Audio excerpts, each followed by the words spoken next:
Hare Krishna. Pavitropana or Pavitra Ekadasi occurs on the 11th day of the waxing moon in the holy month of Shravana. The glories of Pavitropana Ekadasi have been mentioned in the Bhavishya Purana. This Ekadashi is so powerful that just by hearing about it, one becomes free of all their sins from several lifetimes and attains the merit of performing a horse sacrifice. Shri Krishna explained the importance of Pavitropana Ekadasi Vrat to Dharmaraj Yudhisthir, the eldest of the Pandava brothers, by narrating the story of a king named Mahijita. At the dawn of Dwapar Yuga, there lived a righteous and dutiful king named Mahijita who ruled the prosperous kingdom of Mahishmatipur. But despite having all opulences at his disposal, the king remained unhappy as he had no heir and his kingdom seemed cheerless to him. For a long time he tried very hard to obtain a son, but to no avail. One day, the king shared with his advisers, "I have committed no sin in this life, and there is no ill-gotten wealth in my treasury. I have never usurped the offerings to the demigods or brahmanas. When I waged war and conquered kingdoms, I followed the rules and regulations of the military act, and I protected my subjects as if they were my own children.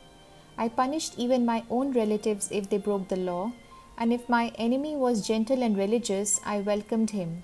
Then why is it that I am not being blessed with a child?"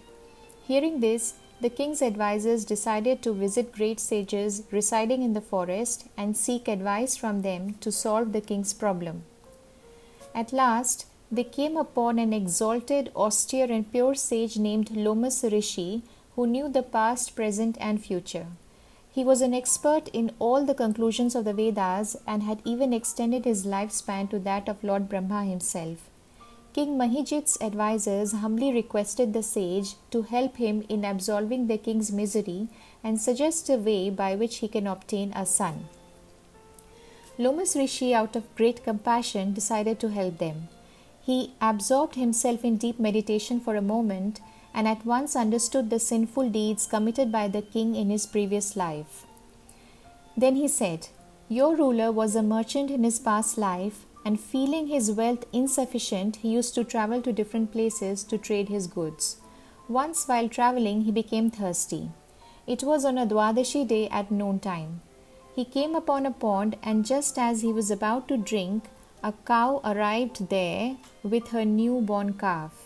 When the cow and the calf started to drink, the merchant rudely shoved them aside and selfishly quenched his own thirst. This offense against a cow and her calf have resulted in your king being childless now. But the good deeds he performed in his previous life have given him rulership over an undisturbed kingdom." Hearing this, the king's advisers replied, "O renowned Rishi, please give us some instruction by which our king's sins can be destroyed so that a prince can take birth in his family."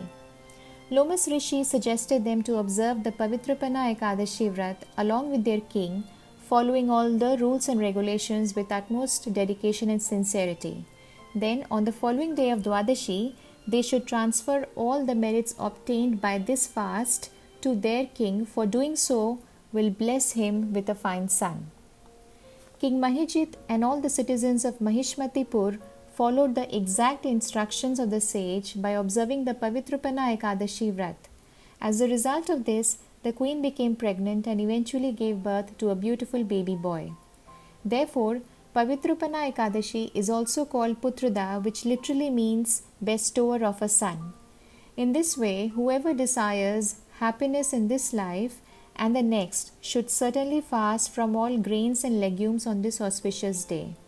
Indeed, whoever simply hears the glories of Putrada Ekadashi becomes completely free of all sins, is blessed with a good child, and surely ascends to heaven after death. Such are the glories of Pavitropana or Putrada Ekadashi. Happy Ekadashi. All glories to Shri Hari. Hare Krishna.